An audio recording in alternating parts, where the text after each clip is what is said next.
안녕하세요. 박주민입니다. 전략적 판매 시리즈 14번째 순서로 인사를 드립니다. 그럼 오늘도 준비된 자료 화면을 띄우고 바로 시작해 보도록 하겠습니다. 네, 14번째 시간 경쟁에 대처하기인데요. 아, 우리가 전략적 판매 핵심 도구 6가지에 이어서 스페셜 코너로 계속해서 소 주제들을 다루고 있습니다. 소 주제들이지만 사실상 많은 분들이 가장 궁금해하시고 또 관심 있어 하는 전략적 판매의 주제들이라고 생각을 합니다.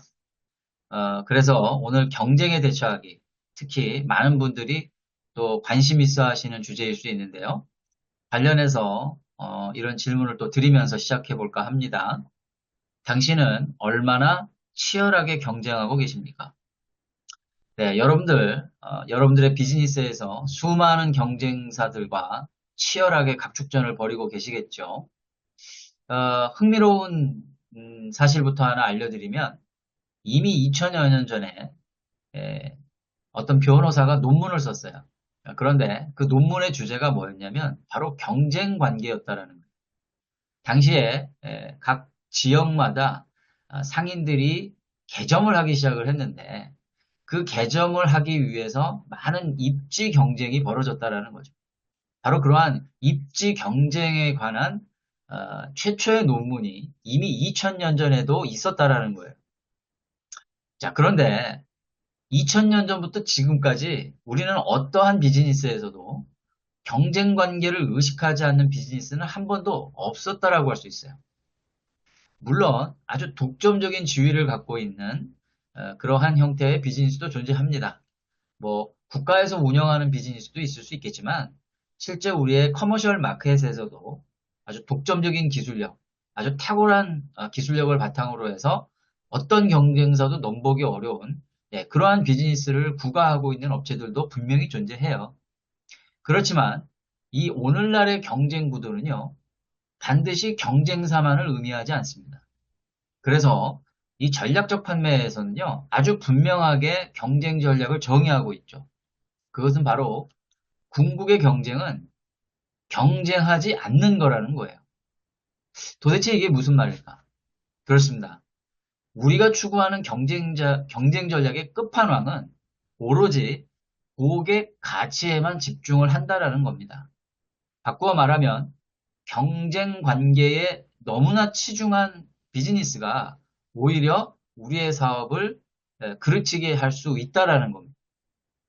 다시 한번 높아심에서 말씀을 좀 드린다면 궁극의 경쟁 전략이 경쟁하지 않는 것이긴 하지만 그렇다고 해서 경쟁사를 배제하거나 경쟁사를 무시하거나 경쟁사를 검토하지 않는다라는 의미는 아니에요.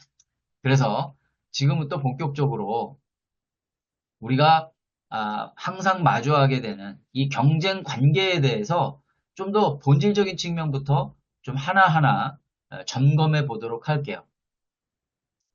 오늘날 우리가 어떠한 형태의 비즈니스를 하든 경쟁이 아주 치열하죠. 그 경쟁이 치열한 이유가 아주 여러 가지가 있을 수 있어요. 그런데 대표적으로 네 개의 꼭지로 한번 좀 요약을 해봤습니다. 크게 보면 차별성 부족, 고객의 영악함, 새로운 형태의 경쟁, 경쟁자에 대한 강박관념이에요. 자, 그럼 먼저 차별성 부족부터 좀 볼게요. 자, 차별성 부족이라는 것은 주로 어디에서 비롯되었느냐? 오늘날의 비즈니스 트렌드와 관련이 되어 있죠.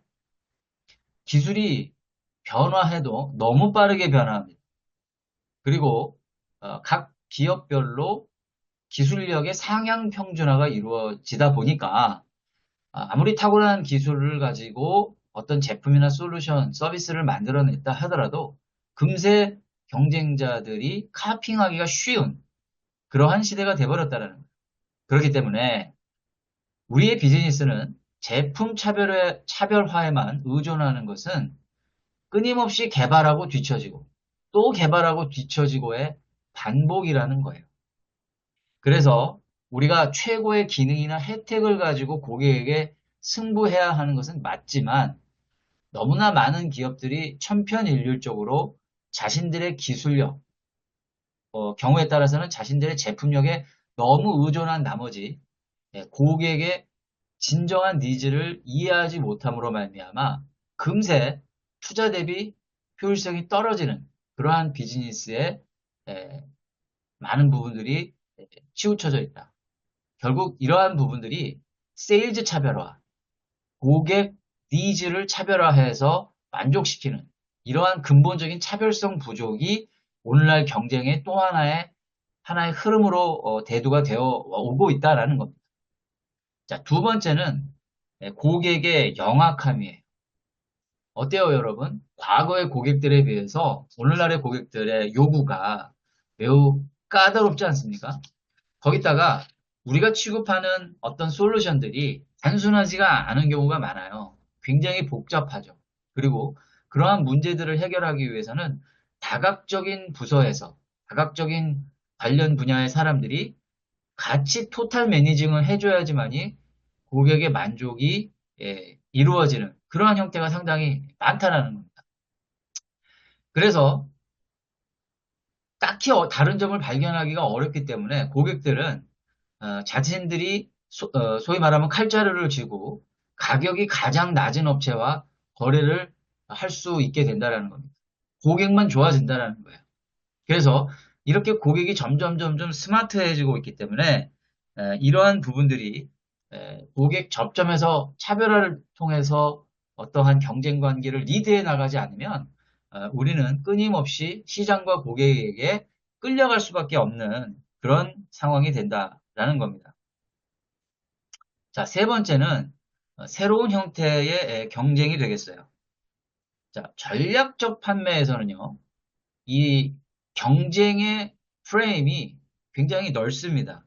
즉, 우리가 생각하는 경쟁은 항상 경쟁사만을 생각하기 쉽지만 사실은 지금 보시는 바와 같이 고객이 스스로 자신의 내부에 있는 자원들을 사용하는 것도 우리의 경쟁이 되고요. 또 처음에는 우리가 제안한 어떤 상품을 구매하기 위한 목적의 예산이었지만 그것이 다른 용도로 전용이 되기도 해요. 심지어는 돈을 아예 어떤 분야든 쓰지 않으려고 하는, 즉 아무것도 안 하는 상태에 있기도 한다라는 거죠. 이런 모든 것들을 포괄적으로 전략적 판매에서는 경쟁으로 간주합니다. 그래서 굉장히 중요한 개념이 나오는데 이따가 다시 리뷰를 하겠습니다만 셀러가 제안하는 것에 대안이 되는 어떤 해결책 혹은 모든 해결책 이런 것이 전략적 판매에서 바라보는 경쟁의 의미예요. 그래서 내부 자원으로 이용하는 것들 그리고 다른 용도로 예산이 전용되었을 때에 우리가 어떻게 대응해야 할 건가 등등을 이따가 좀 더 구체적으로 살펴보도록 하겠습니다. 자, 마지막으로는 경쟁자에 대한 강박관념이 되겠어요. 이것이 오늘 우리가 다루고자 하는 전체 내용 중에서 가장 주목해 봐야 될 부분인데요. 많은 비즈니스맨들 혹은 세일즈맨들이 경쟁자에 대한 과도한 염려에 빠져 있다는 거죠. 그래서 상대 선수의 강점에만 집중하게 됨으로써 말미암아 정작 자신의 기술을 구사할 기회가 조차 없다라는 겁니다. 예. 사실 우리가 갖고 있는 자원을 쭉 펼쳐보면 유리한 부분도 있고 불리한 부분도 있습니다. 또 어떤 경우는 뭐 제품부터 시작해서 가격에 이르기까지 모든 부분이 우리가 경쟁사들에 비해서 열세에 있는 경우도 있을 수 있죠. 그런데 제가 이 전략적 판매에서뿐만이 아니라 다양한 그 영업 교육에서도 항상 얘기하지만 영업 전략에 있어서 가장 넘버원 전략의 키는 누가 갖고 있느냐면 바로 Sales Representative입니다. 즉 영업 직원의 차별화도 하나의 차별화가 될 수가 있는 거예요. 그래서 그 영업 직원 자체가 강점이 될 수가 있기 때문에 우리는 오로지 제품과 관련된 부분으로만 한정해서 경쟁 관계를 해석할 필요가 없다라는 겁니다. 자, 그렇다면 경쟁의 재정의 및 유형에 대해서 다시 한번 좀 살펴볼게요. 앞전에서 살짝 언급을 드렸는데요. 전략적 판매에서의 경쟁의 정의는 이렇습니다. 셀러의 제안에 대해 대안이 되는 어떤 해결책이다. 혹은 모든 해결책이다라는 거죠. 네, 이미 언급을 드렸는데, 자, 이와 같은 사실로 말미암아 우리가 알 수 있는 것은 경쟁의 이면에 다음과 같은, 즉 고객의 입장에서 여러분들이 제안하는 해결책에 대해서 자원을 할당하는 그 고객의 결정으로부터 우리가 선택받기 위해서 경쟁한다라는 거예요. 예를 들어서 설명을 좀 드려볼게요. 뭐 경쟁사는 우리가 다 알고 있는 거니까 다른 누군가로부터 구매하기는 제외를 하고요. 저의 경우를 가지고 내부 자원 사용하기에 구체적인 사례를 좀 말씀을 드릴게요. 저는 기업 영업의 전문화를 위해서 이제 글을 쓰고 교육 훈련 컨설팅을 하는 사람이잖아요. 그런데 많은 대기업 안에서는요, 그 사내 강사를 운영하는 회사들이 꽤 많습니다. 그래서 그 사내 강사 자체가 어떻게 보면 저에게는 그렇죠. 핵심 경쟁자가 될 수가 있는 거 아니겠습니까? 그렇기 때문에 그들과 다른 저만의 분명한 가치를 그들에게 인식시키지 못하면 저는 그 고객사의 잠재 고객사의 사내 강사에게 경쟁에서 밀리게 되는 거예요. 이러한 케이스는 실제 많은 비즈니스 현장에서 우리가 많이 볼 수가 있죠. 그러나 뭐 구매라든지 아웃소싱 같은 경우를 보시면 아시는 바와 같이 기업의 입장에서 보다 더 효율적 관리 차원에서 예, 바깥에, 즉 외부에 있는 자원들을 활용하는 것이 더 유리할 수 있다라는 거죠.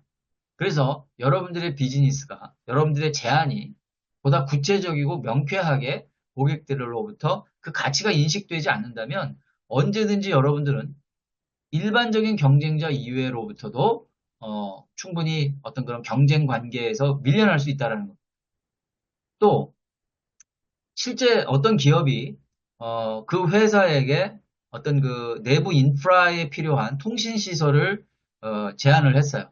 그리고 실제 상당 부분 검토가 긍정적으로 이루어졌죠. 그런데 마지막에 그 제안이 드랍이 됩니다. 그 이유가 뭔가 봤더니 실제 내부 인프라 통신망 구축이 아닌 다른 아젠다가 급부상을 한 거예요. 더 중요한 프라이어리티가 돼버린 거죠. 그러니까 실제는 우리가 제안하고자 하는 통신망 구축의 시스템 경쟁사하고 우리는 경쟁할 줄 알았는데 정작 우리가 밀려난 원인은 그 회사의 예산 책정에 관한 우선순위로부터 밀려나게 된 거예요. 이것은 눈에 잘 겉으로 드러나진 않지만 분명한 경쟁 관계라고 볼 수가 있죠. 또 아무것도 안 하고자 하는 그런 고객들이 있습니다. 우리가 이미 배웠던 뭐 과신 모드나 순항 모드에 해당하는 고객들일 가능성이 되게 높은데, 자, 그렇다면 이렇게 내부 자원으로 만족하고 다른 용도로 예산 전용하고 아무것도 안 하는 고객들을 상대로 해서 우리가 도대체 뭘 어떻게 해야 되느냐? 이거 간단하게 해결될 수 있는 문제가 결코 아닙니다. 명확하게 제가 답을 드릴 수가 없어요. 그러면 어디에 가장 가까운 어떤 정답을 찾아야 될까? 음, 정답에 가까운 우리가 어떤 해안을 찾아야 될까? 결국은요, 보다 가치 있고 강력한 something new를 제공하는 수밖에는 없어요. 그리고 그 something new는 우리로부터 나오는 게 아닙니다.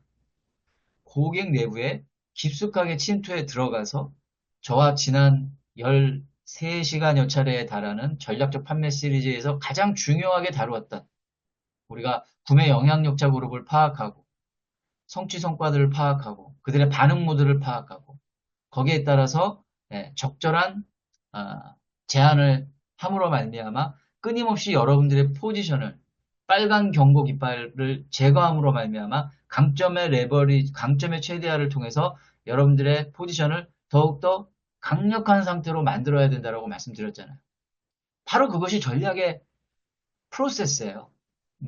많은 사람들이 전략을 멋진 파워포인트에 어떤 상사를 설득하기 위한 어떤 그런 키워드, 구문, 어떤 메시지 이런 걸로만 생각하기 쉬운데 사실은 전략은 끊임없이 ing 형태로 이어지고 있는 고객에 대한 포지션 디벨롭이죠. 그래서 그러한 여러분들의 전략적 판매 도구들을 이용을 해서 여러분들의 포지션을 향상시켜 가다 보면 거기에서 분명히 고객의 가치를 실현할 수 있는 단서가 잡히게 될 것이다.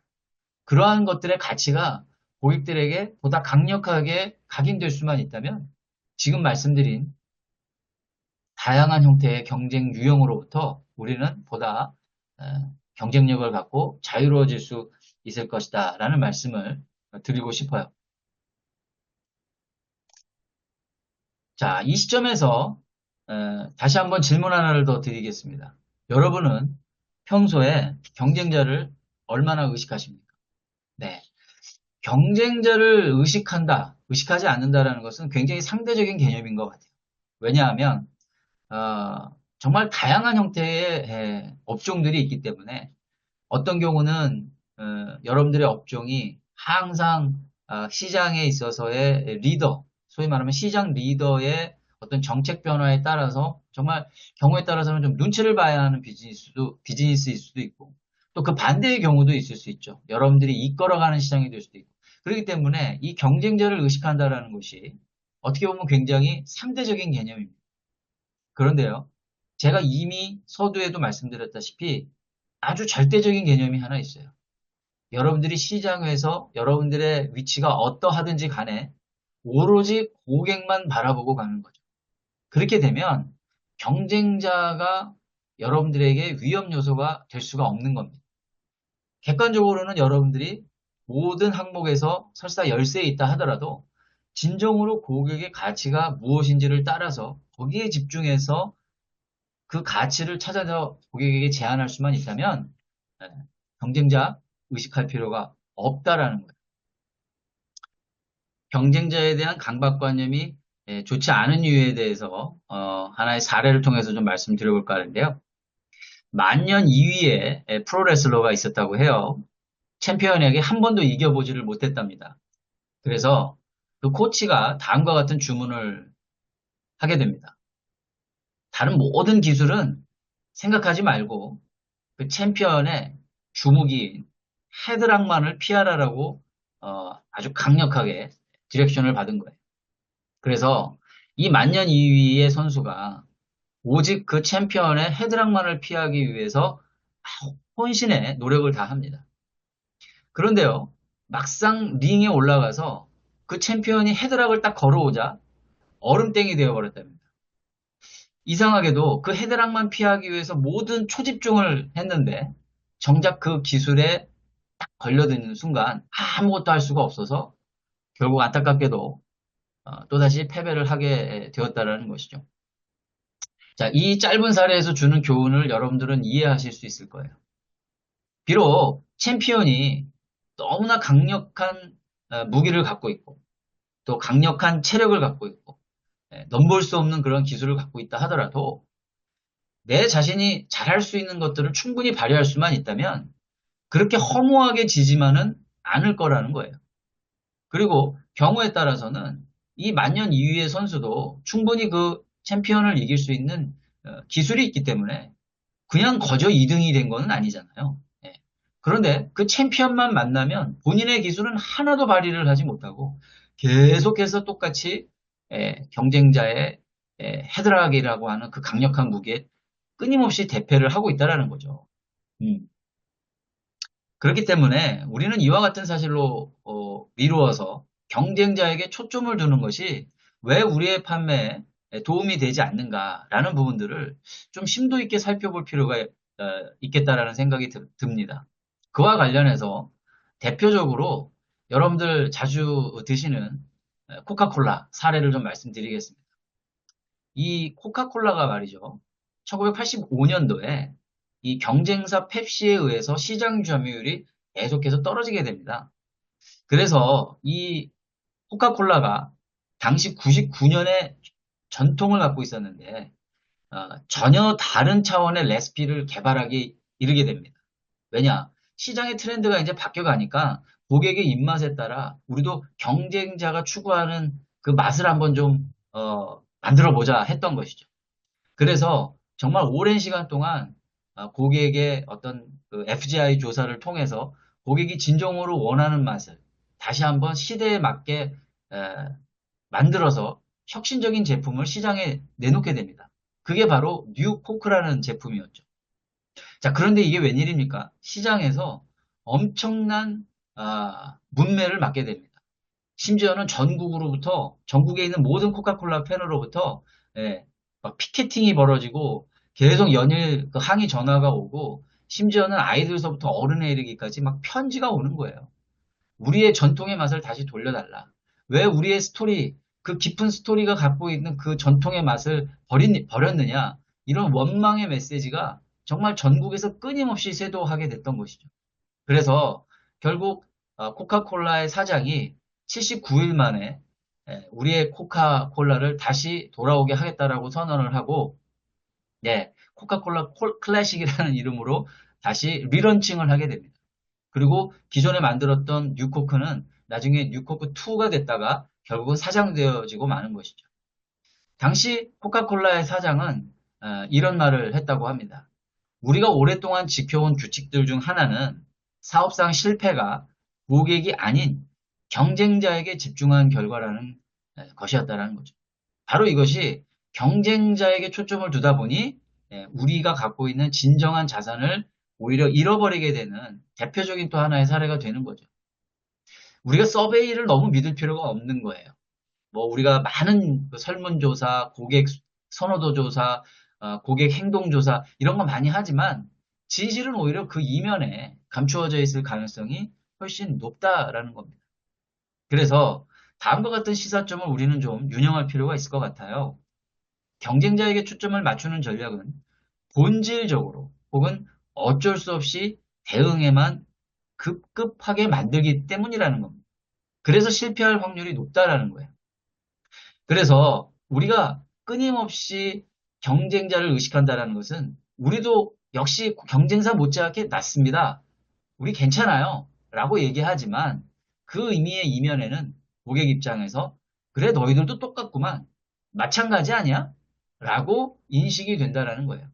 그래서 우리가 가지고 있는 고유한 아이디어를 바탕으로 해서 고객이 처한 다른 경쟁사가 볼 수 없는 그러한 고객의 니즈를 발견해내는 것에 더욱더 주안점을 두어야 된다라는 그러한 교훈과 시사점에 대해서 말씀을 드렸습니다.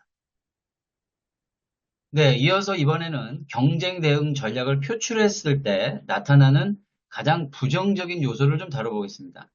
달리 말하면 너무나 과도하게 경쟁사에만 의식했을 때 그때 나타날 수 있는 우리들의 어떤 부작용적인 상황들을 좀 정리를 해보려고 하는데요. 크게 제가 5가지로 좀 요약을 해봤는데, 자, 이 중에서 가장 궁극적으로 문제가 될 수 있는 부정적인 요소는 5번에 해당합니다. 고객의 관심사에 정작 주의를 기울일 수 없다라는 것. 아까도 말씀드렸다시피 궁극의 경쟁 전략은 경쟁하지 않는 것. 그것은 경쟁사를 무시한다는 게 아니라는 거죠.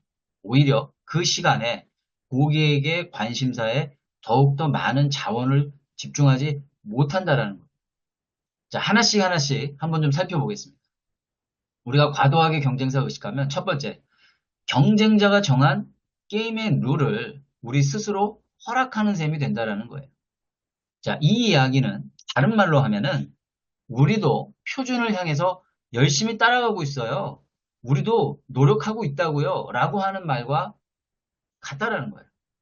만일에 그 경쟁사가 우리보다 더 나은 서비스를 제공할 수 있어요. 그런데 우리도 그와 비슷한 서비스 할 수 있습니다. 그들이 표준이기 때문에 우리도 그 표준을 맞출 수 있기 위해서 지금도 노력하고 있다니까요. 이렇게 이야기하고 있다라는 거예요. 이것이 고객에게는 전혀 매력적으로 들릴 가능성이 없겠죠. 자, 강점이 아닌 약점을 노출하는 것이 된다. 이것은 우리도 그러한 기능들을 갖추고 있거든요. 라고 하는 첫 번째 이야기와 맥락을 같이 하는 거죠. 그래서 이것은 대응하는 판매가 가지고 있는 전략의 한계를 그대로 보여준다는 아까 그 헤드락에 걸려 넘어졌던 프로레슬러 만년 이후의 프로레슬러 선수의 사례 기억나시잖아요. 우리의 강점을 더욱더 활용해야 되는데 우리의 약점이 오히려 그대로 반복되어지는 그런 부정적인 상황으로 도래된다라는 겁니다. 가격의 대폭적인 인하를 유발한다. 당연히 그럴 수밖에 없죠. 결국 우리가 가지고 있는 강점을 보여주지 못하기 때문에 그들이 유도하는 치킨 게임에 자연스럽게 휘말려 들어갈 수밖에 없다라는 겁니다. 자, 그런데 이때 여러분들이 충분히 가격 경쟁력이 있어서 그것에 대응할 수 있으면 상관이 없어요. 왜? 가격 인하 전략도 하나의 중요한 전략의 요소가 될 수 있거든요. 그런데 그러한 어떠한 구체적인 보관이 없는 상태에서 끌려가기만 하는 형국이 되어버린다면 결국은 출혈 경쟁 속에서 여러분들은 하나마나한 비즈니스를 반복하게 되는 그런 아주 안 좋은 상황까지 갈 수 있다는 겁니다. 해당 셀러를 평범한 혹은 수준 이하의 영업자로 인식되게 될 수도 있다. 그 이야기인즉슨 우리가 고객을 진정으로 만족시키고자 하는 솔루션에 집중하지 않다 보니 우리는 그 자체로 경쟁사를 따라함으로써 진짜 따라쟁이가 되는 것밖에 안 되는 거죠. 우리 솔루션 없어요. 우리는 특별한 아이디어 없거든요. 당신들을 만족시킬 만한 자신이 없어요. 라는 것과 다를 게 없다라는. 마지막으로 이 모든 것들을 모아서 정리를 해본다면 우리는 여러분들한테 관심을 가질 여력이 없어요. 라고 말하는 것과 다를 바가 없다라는 거죠. 그 기저에는 우리는 지금 빨리 여러분들과 계약하고 싶거든요. 네. 경쟁사한테 뺏길까봐 정말 두려워요. 라고 이야기하는 것과 다를 바가 없다라는 거죠. 자, 그래서 정리를 좀 하면 고객으로 하여금 셀러의 생각이 딴 곳에 있다라고 알려주는 것만큼 가장 위협적인 포지션은 없다라는 거죠. 이것이 전략적 판매에서 이야기하는 경쟁 전략의 핵심이에요. 우리가 항상 빨간 경고 깃발을 제거하고 강점의 최대화를 활용해서 우리의 포지션을 보다 긍정적이고 강력하게 만들자라는 게 우리의 취지잖아요. 그런데 우리가 경쟁사의 어떤 표준에 끊임없이 끌려가고 거기에 대안을 우리가 가지고 있는 강점으로 이용하지 않고 오직 가격에 의해서만 우리의 비즈니스를 이끌어 가려고 하는 경우에는 여러분들은 스스로가 경쟁력을 상실하게 됨으로 말미암아 가장 위협적인 그러한 포지션에 처하게 된다라는 겁니다. 자, 그렇다면 어떻게 해야 할 것인가? 우리는 주도적인 대안을 통해서 차별성을 회복할 필요가 있습니다. 그 대안이라고 하는 것은 경쟁자가 했던 것이라든지 혹은 지금 하고 있는 것이라든지 앞으로 해야 할 것들에 대해서 너무 의식하거나 집중하지 말고요. 오히려 고객이 갖고 있는 각각의 문제점들에 대해서 맞춤형 해결책을 제공할 수 있도록 더욱더 노력할 필요가 있다라는 거죠. 관련해서 좀 여러분들께 재밌는 예화를 통해서 설명을 좀 구현해 보겠습니다. 여기 아주 아름다운 여인 하나가 있는데 두 남성이 아주 경쟁 관계에 있습니다. 저 여성을 서로 독차지하기 위해서 자신들만의 차별화 전략을 지금 계획하고 있어요.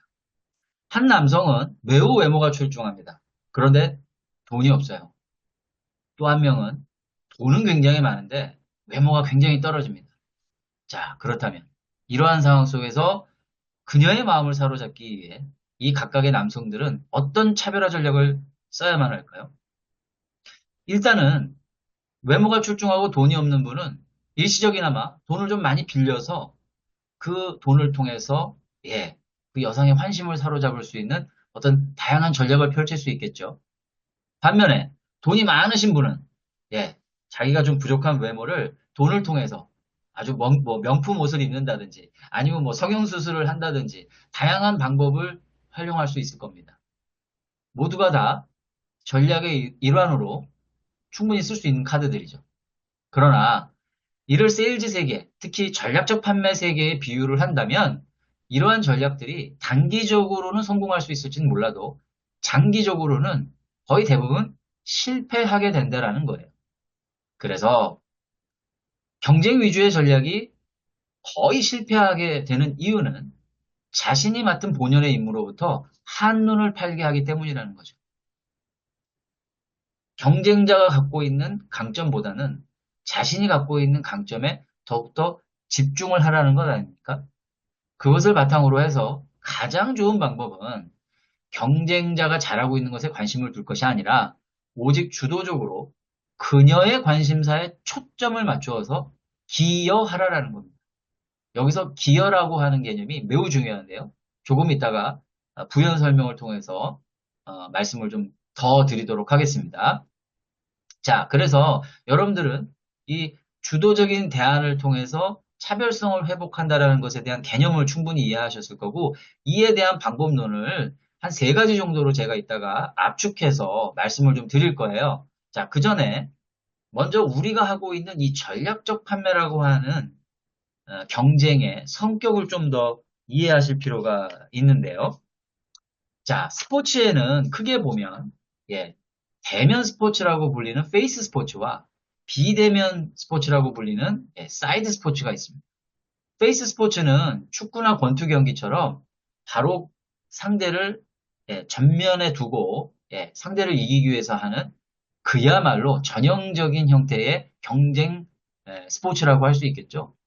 반면에 트랙 경기나 레인 경기라고 불리우는 뭐 수영이나 뭐 달리기나 사이클 같은 경기는 어때요? 목표가 아주 뚜렷하죠. 네, 저 결승점을 향해서 우리가 달려가야 하는 거죠. 그 결승점에 무엇이 있습니까? 승리라고 비유될 수 있는 핵심 구매 영향력 행사자들이 존재하겠죠.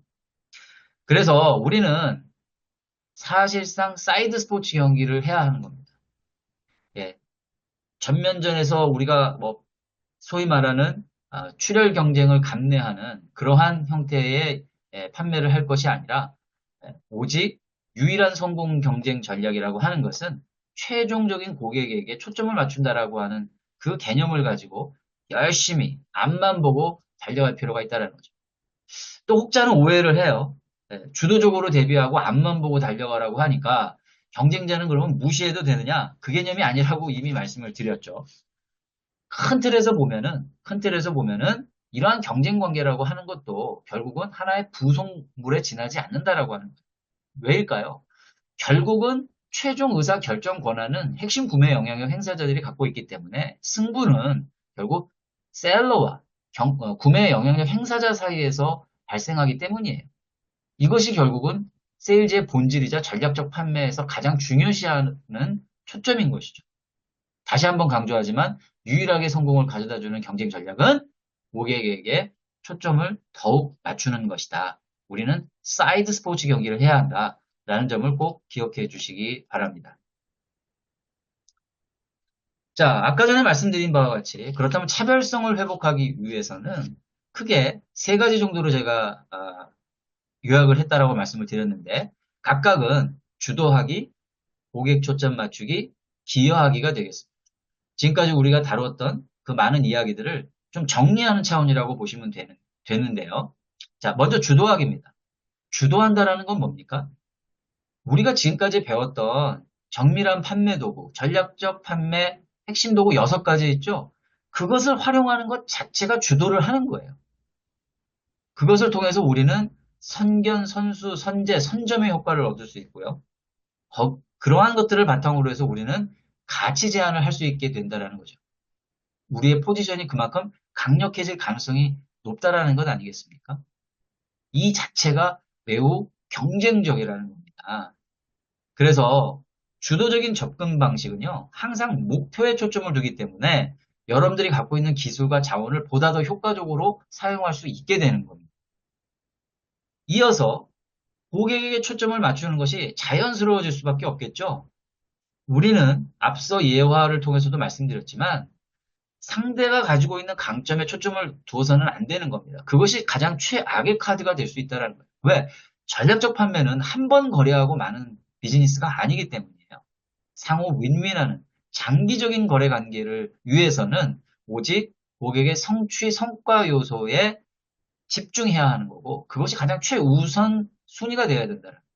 그것을 통해서 발생되어지는 여러 빨간 경고 깃발을 최대한 우리의 강점의 최대화로 제거해 나아감으로써 불확실성을 제거할 수가 있다라는 것이죠.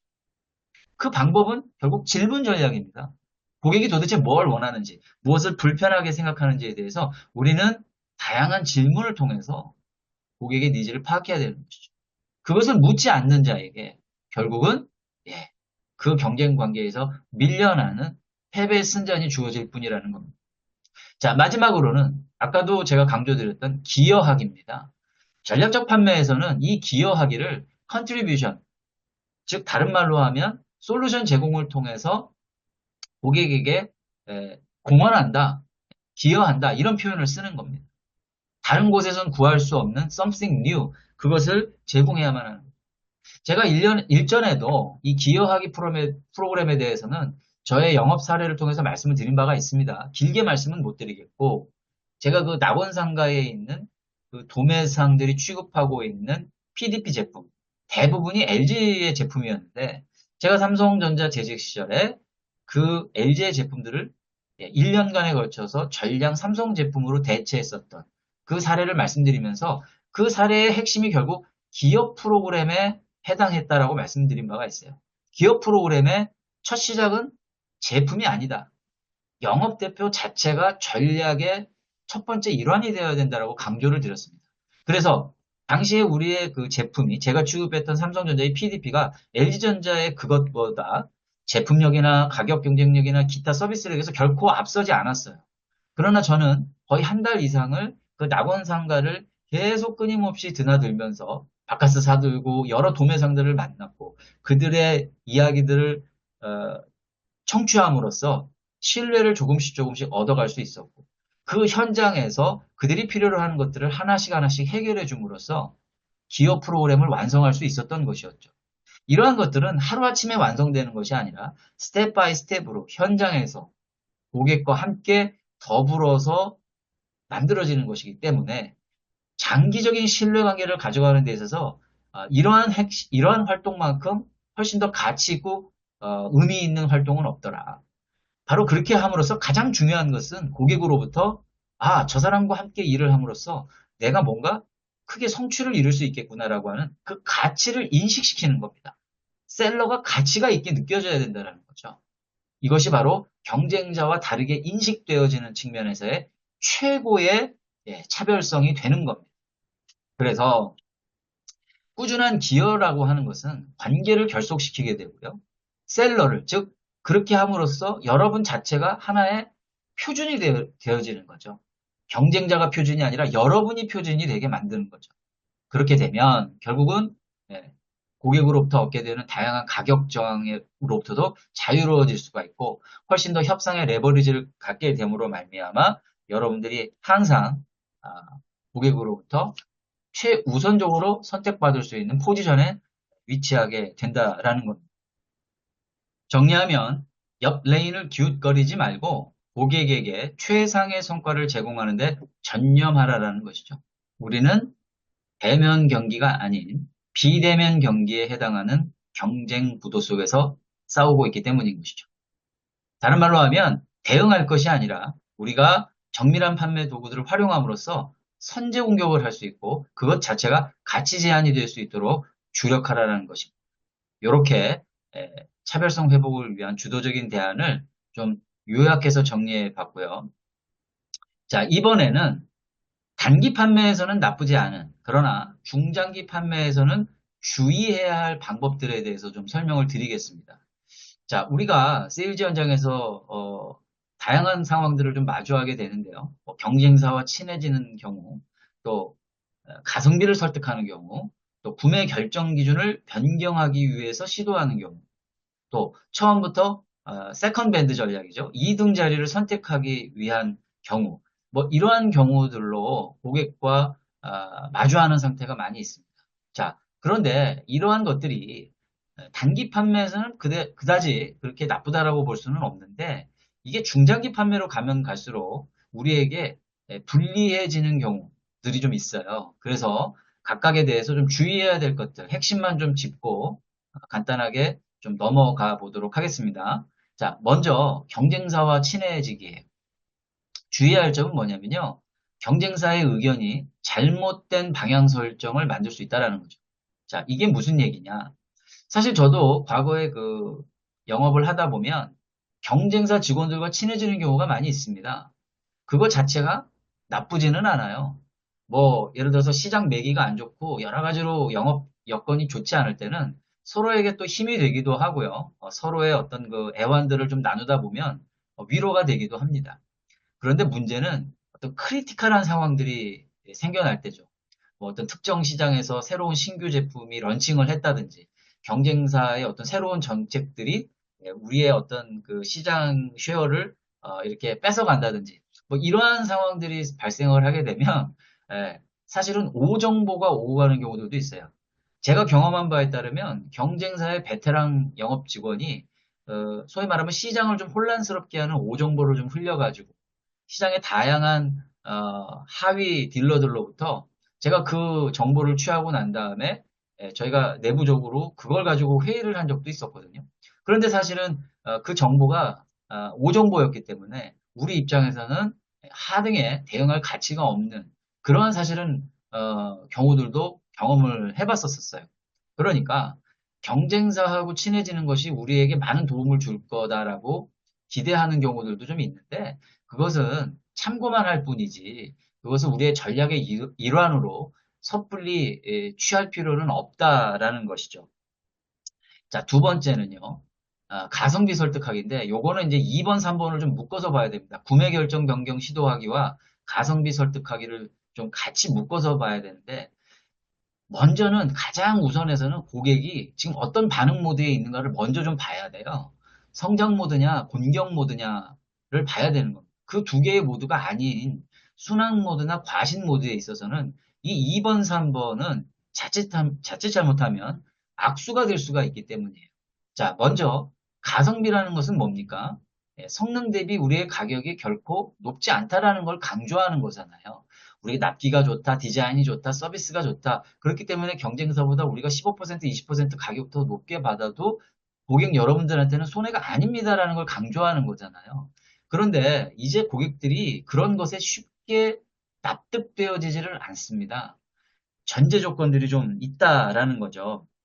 그래서 저는 처음부터 이런 말씀을 좀 드립니다. 성가비 전략을 취하라고. 성가비 전략은 제가 만든 용어예요. 예. 성가비는 성능 이상의 가치 전략을 처음부터 설정해서 들어가라는 거죠. 그래서 성가비 전략을 취하지 않게 되면요. 장기 거래로 가면 갈수록 우리가 강조하는 기능과 혜택이 고객한테는 굉장히 진부하게 들릴 가능성이 높아요. 왜? 그들도 이미 경쟁사의 모든 정보를 다 알고 있거든요. 여기에 연이어서 구매 결정 기준 변경 시도하기를 같이 좀 묶어서 말씀을 좀 드릴게요.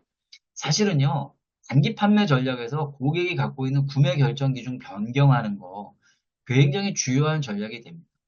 고객은 그 구매 결정 기준에서 C를 최우선 순위로 갖고 있는데 우리가 현재 A라고 하는 고객이 전혀 고려하지 않고 있는 A라고 하는 주무기를 갖고 있어요.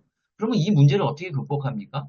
우리의 A를 더욱더 어필해가지고 고객이 갖고 있는 구매 결정 기준의 C와 동등 수준으로 끌어올리든지 아니면 고객의 C를 상쇄시켜야죠. 여기에는 또 나름대로의 다양한 또 전략이 필요합니다. 그거 자체도 사실은 굉장히 많은 기획적인 아이디어를 필요로 해요. 그런데 이건 역시 방금 전에 가성비 때도 설득하기 위해서도 말씀드렸다시피 고객의 상황을 봐야 되고요. 더불어서 여러분들이 처음부터 조인트 벤처라고 하는 사업 파트너의 입장에서 접근에 들어감으로써 구매의 결정 기준을 변경할 것이 아니라 함께 개발하는 관계로 나아가야 된다는 거예요. 이게 굉장히 어려워요, 사실은. 상당히 어려운 문제입니다. 그럼 이 어려운 문제를 어떻게 해결해야 될까요? 그렇습니다. 결국은요, 고객사 내부에 깊숙하게 개입해야 돼요. 그들의 현안에 그 누구보다 깊게 파고들어서 함께 그 문제를 해결하기 위해서 하나, 둘, 여러 구매 영향력자들을 다양하게 접촉하는 것 외에는 방법이 없는 겁니다.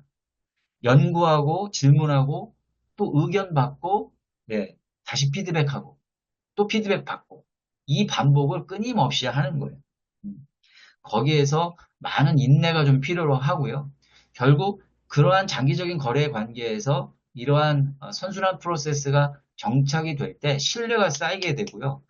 영업 대표 자체가 전략의 일환이 되기 때문에 그때에는 우리가 어떠한 이야기를 하더라도 고객한테 가치 있게 인식이 되게 되기 때문에 문제가 없는 겁니다. 큰 문제가 다가오지 않게 되는 거예요. 그러한 것들을 선행적으로 조치하지 않기 때문에 가성비로 설득하고 구매 결정 기준을 변경하려고 시도했을 때 오히려 이것이 부작용으로 나타난다라는 말씀을 지금 여기에서 말씀을 드리는 겁니다. 자, 마지막으로는 처음부터 2등 자리 선택하기 전략인데요. 아까도 말씀드렸다시피 이것은 세컨 밴드 전략이죠. 경쟁사가 이미 아주 강력하게 선점을 하고 있는 고객이에요.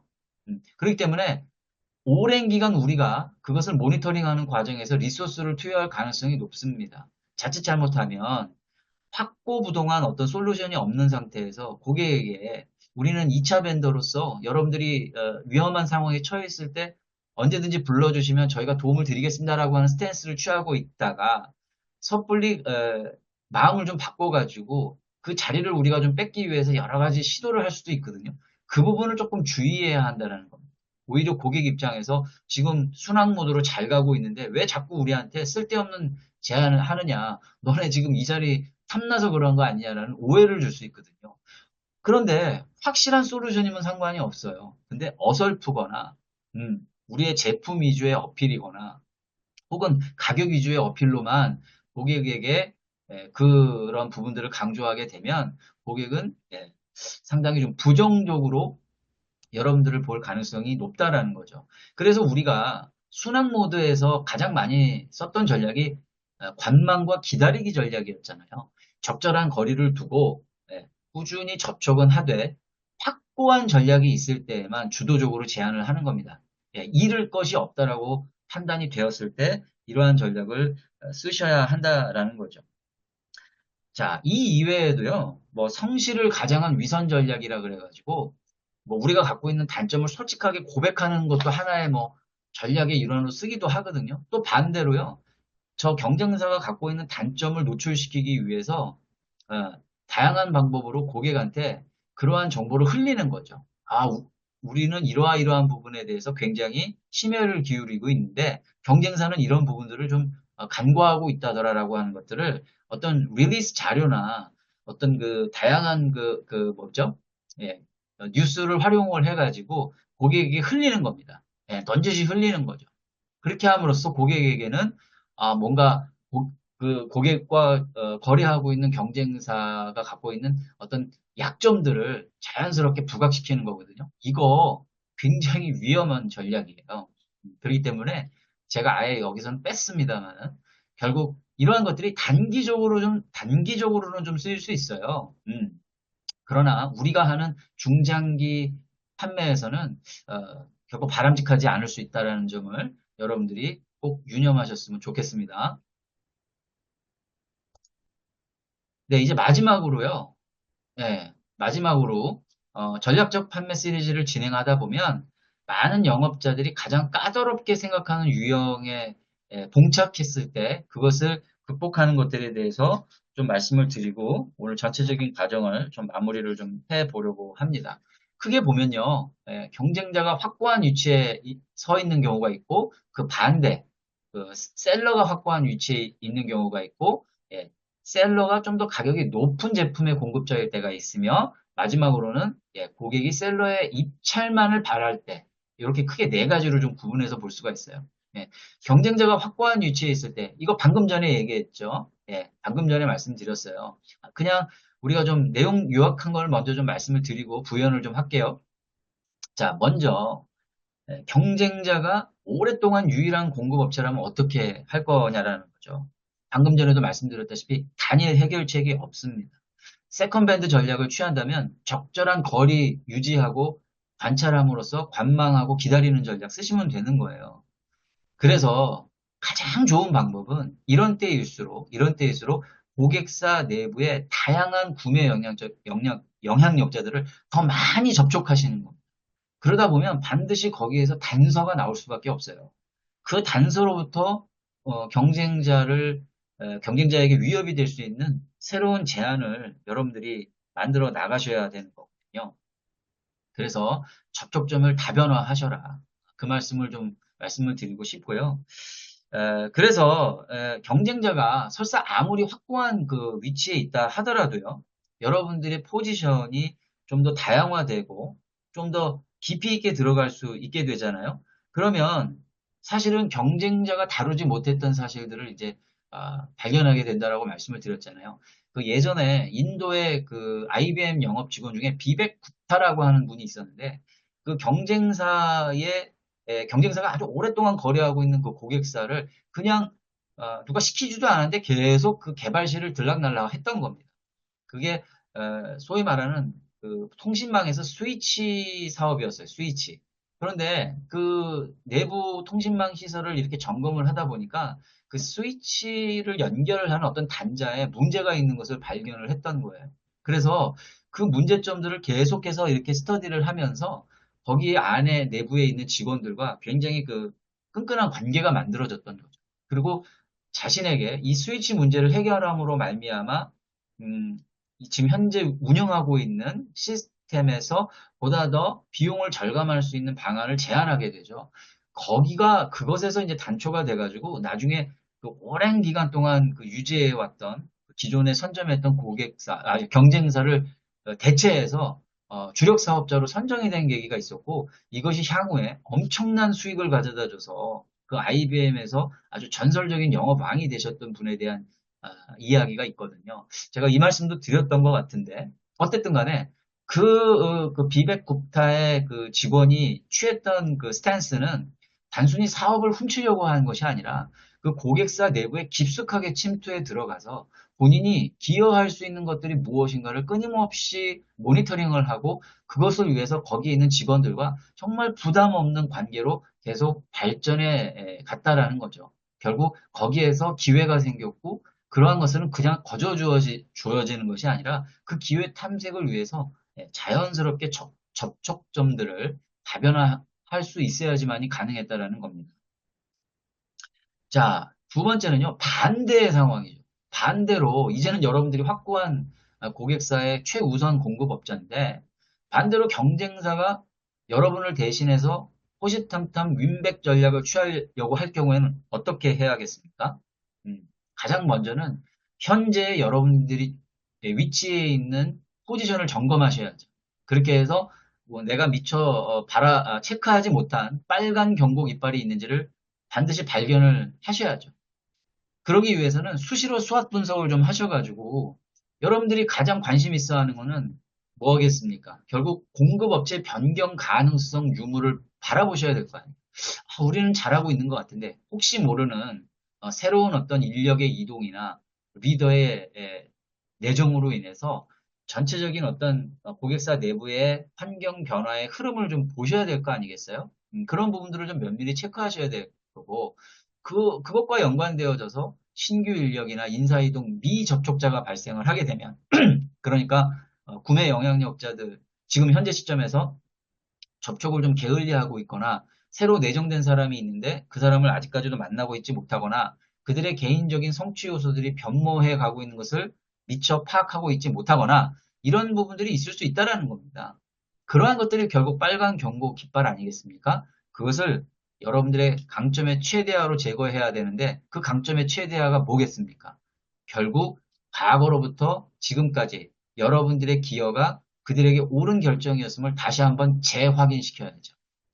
그동안의 성과, 그동안의 기여들을 다양한 방법으로 커뮤니케이션을 하시면서 여러분들과 지금 우리의 관계는 앞으로도 계속해서 더욱더 좋아질 수밖에 없고 우리와 여러분들의 거래 관계가 그만큼 더 두터워질수록 해당 고객사에게 이익이 된다는 것을 다시 한번 강력하게 어필을 하셔야 된다라는 겁니다.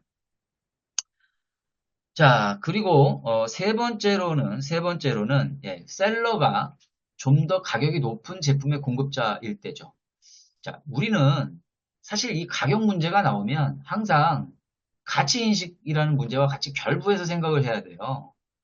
제가 늘 강조를 드리다시피 가격에는 expensive에 해당하는 비싼 것과 좀 더 높게 책정된 수용할 만한 higher priced 가격이 높은 것과 항상 구분해서 살펴봐야 된다라고 말씀을 드리지 않습니까? expensive는요, 이미 고객이 여러분들이 제공한 어떤 솔루션에 대해서 그 가치가 하락을 했다라는 걸 의미해요. 이미 인식상에서 가치가 하락이 된 거죠. 그 상황에서 여러분들의 가격이 비싸다라고 하는 고객을 향해서 할인해주면 됩니까? 안 됩니까? 안 된다라는 거예요. 가치 인식이 저하가 된 상태에서 여러분들이 가격 할인을 전략을 쓰게 되면 고객한테는 너네는 이미 오랜 세월 동안 비싼 제품을 써오고 있었다라는 것을 그대로 검증해주는 꼴밖에 안 되는 거거든요. 그렇기 때문에 오히려 반대로 가야 되는 거예요. 물론 하이어 프라이스드 상태에서도 고객의 입장에서는 그 가치가 낮을 수도 있고 높을 수도 있어요. 두 가지의 경우가 다 있습니다. 그렇기 때문에 우리는 하이어 프라이스드의 그 분명한 이유를 다시 한번 고객에게 설명을 좀 해줘야 되는 겁니다. 예. 그래서 이건 역시 가치 인식의 문제이기 때문에 어떤 예를 들으면 좋을까요? 아, 예를 들어서 대기업의 오랜 기간 동안 MRO 제품을 공급하는 업체가 있어요. 굉장히 단순한 뭐 비품들을 공급을 하는 업체죠. 그런데 그 회사가 쓰는 하이어 프라이스드 전략은 뭐냐면 정기적으로 그 회사가 사용하고 있는 자사의 MRO 상품에 대한 각 품목별 소위 말하는 비용 구조를 데이터로 분석을 해서 리포트로 제공을 합니다. 그래서 각 분기별로 그 회사가 가장 많이 쓰는 품목들이 있을 거 아니에요. 여러 비품들 중에서. 그 중에서 어떤 비품은 A인데 2분기에는 지금 1분기에 A라는 비품을 씀으로써 굉장히 뭡니까? 사용 빈도가 높아졌는데 상대적으로 비용 구조가 높다. 그러면 그것을 다른 제품으로 대체를 하시게 된다면 그걸 가장 많이 쓰시니까 어, 한 30% 더욱더 할인된 가격으로 2분기에 쓰시게 되면 비용 절감이 될 수 있다라든지 이런 것들을 정기적으로 분석을 해가지고 리포트에서 제공을 한다라는 거예요. 제품 자체에서 어떤 특별한 성가비를 가지기는 되게 어렵잖아요. 그런데 그러한 것들을 계속 관심을 가지고 고객으로 하여금 내가 기여한다라는 것을 확인시켜주고 있는 거 아니겠습니까? 그렇기 때문에 다른 공급업자들이 삐집고 들어올 틈이 없는 거죠. 예. 그래서 결국은 가치가 상수라는 겁니다. 가격이 절대 상수가 되어서는 안 되는 거죠. 다시 한번 강조하면 가치가 낮은데 가격을 인하하게 되면은 결국은 루즈루즈 판매가 될 수밖에 없죠. 고객은 상실감에 빠지는 거고 여러분들은 가격은 가격대로 인하함으로써 수익이 더욱더 떨어지게 되는 거 아니겠습니까? 이 부분을 많은 분들이 조금 좀 간과하고 있는 거예요. 좀 유념해 주실 필요가 있겠고요. 자, 그래서 그렇습니다. 제가 좀 놓친 부분이 있는데 셀러가 좀 더 가격이 높은 제품의 공급자일 때 여러분들이 조금 더 유념해 주셔야 되는 것은 싼 가격의 제품을 팔려고 하지 마시라는 겁니다. 해당 구매로부터 가치를 먼저 인식할 수 있도록 여러분들이 항상 깨어 있으셔야 된다라는 것으로 마무리를 하겠고요. 마지막으로 고객이 셀러의 입찰 참여를 바랄 때의 경우를 좀 말씀드리겠습니다. 자, 세일즈 세계에서는 이런 격언이 있습니다. 만약 사전에 확실히 이야기된 것이 없으면 입찰하지 말라라는 거예요. 사실 뭐 입찰이라고 하는 것들이 이제 오늘날에는 이제 그 공정 경쟁 시대에서 많이 이렇게 활용이 되고 있는데 먼저 결론부터 말씀을 드리면 여러분들이 단순 입찰 참여 요청을 받았잖아요. 그런데 만일에 여러분들이 사전 영업 단계, 이제 우리가 프리세일즈 단계라고 하지 않습니까? 그 단계에서 여러분들이 참여하지 못했다라고 하면 그 입찰 참여하지 말라라는 거예요. 당연하잖아요. 어떤 입찰 명세 작업이 이미 이루어졌다라는 것은 사전에 어떤 공급업자와 그 고객사가 충분히 소통을 했다라는 거 아니겠습니까? 그래야지 어떤 입찰 공고문을 만들어낼 수 있는 스펙테이션이 나올 거 아니에요. 가격부터. 그것이 결국은 그 우선 공급업자가 되는 가장 우선순위 항목 아니겠습니까? 사전 영업 단계에서 면밀히 고객과 친밀한 단계에 들어갔으니까. 그렇게 해서 입찰 공고문이 뜨게 되면 고객은 중립적인 위치로 돌아설 수밖에 없기 때문에 그때에는 참여해봤자 여러분들이 들러리밖에 되지 않는 거예요. 그래서 사실 세일즈 세계에서는 입찰을 판매로 보지는 않아요. 엄밀히 얘기하면. 네. 오직 프리세일즈 단계에서 여러분들이 얼마만큼 인발브 했느냐에 따라서 다음의 스탠스가 정해진다라는. 혹자는 이런 얘기 할 수 있어요. 아니, 그러면 아예 들러리로도 참여하지 않게 되면 그 회사하고의 관계가 좀 소원해지는 거 아니냐. 이거 어떻게 해야 되느냐. 그럴 때는 정중하게 여러분들이 레터를 쓰셔야죠. 우리는 우선 공급업자가 되기 위해서 여러분의 이제 이번 그 입찰에 대해서 이러이러한 이유로 우리가 좀 고사를 할 수밖에 없다. 그러나 우리에게 기회를 달라. 우리가 당신 고객사 내부에서 벌어지고 있는 그런 현안들에 대해서 함께 머리를 맞대고 고민하는 그러한 관계로 좀 가고 싶다. 그래서 직접 대면 영업으로 여러분들이 돌리셔서 수의 계약으로 이끌어 가셔야죠. 예. 그렇게 되지 않는다면 굳이 이러한 형태의 입찰에 참여한다라는 것은 전혀 우리 사업에 도움이 되지 않는다라는 겁니다. 왜냐? 결국은 그런 형태가 되게 되면 루즈윈 판매가 될 수밖에 없잖아요. 예. 그러면 결국 루즈루즈로 가게 된다라는 거죠. 자, 이렇게 해서 전체적으로 오늘 그 내용들을 다 살펴봤고요. 자, 경쟁에 대처한다라는 거 상당히 중요한 문제입니다. 사실은 제가 전략적 판매 시리즈에서는 다루지 않았습니다만 저의 어떤 기본 과정에서 다루어지는 전문가 영업 컨텐츠가 또 따로 있거든요. 거기에서는 또 나름대로의 고객의 구매 결정 기준을 변경하는 아까 말씀드렸던 거 기억나세요? 우리가 개발을 돕는 자가 돼야 되는데 단기적인 판매에서는 결정 기준을 정말 바꿔버리는 전략들도 있어요. 그런 것들이 고객사하고의 장기적인 관계에서의 강력한 릴레이션십으로 형성되지 않은 상태에서 하게 되면 단기적으로는 충분히 유리한 성과를 만들어낼 수는 있지만 거기에서 끝내면 안 된다라는 겁니다. 보다 원천적이고 본질적인 전략적 판매에 더욱더 집중을 해서 그 기본기에 충실해야 된다. 그것은 뭐다? 지금 보시는 바와 같이 성과 창출 프로세스를 위한 전략적 판매 핵심 도구 6가지를 여러분들이 총동원을 해서 여러분들이 사업을 디벨롭 시켜 나가야 된다라는 겁니다. 오늘 꼭 여러분들이 잊지 말아셔야 할 2가지 키워드가 있다면 고객의 관심사에 초점을 두라. 그리고 기업 프로그램을 만들어라는 추가한다면 그 기업 프로그램이라고 하는 것은 단순히 제품과 가격에만 국한된 문제가 아니다. First는 영업 대표 스스로가 전략의 넘버 원의 일환으로 서야 된다라는 것으로 아, 여러분들께 강조함으로써 오늘의 전체적인 과정을 마무리하고자 합니다. 예, 다음 또 코너들이 또 남아 있습니다.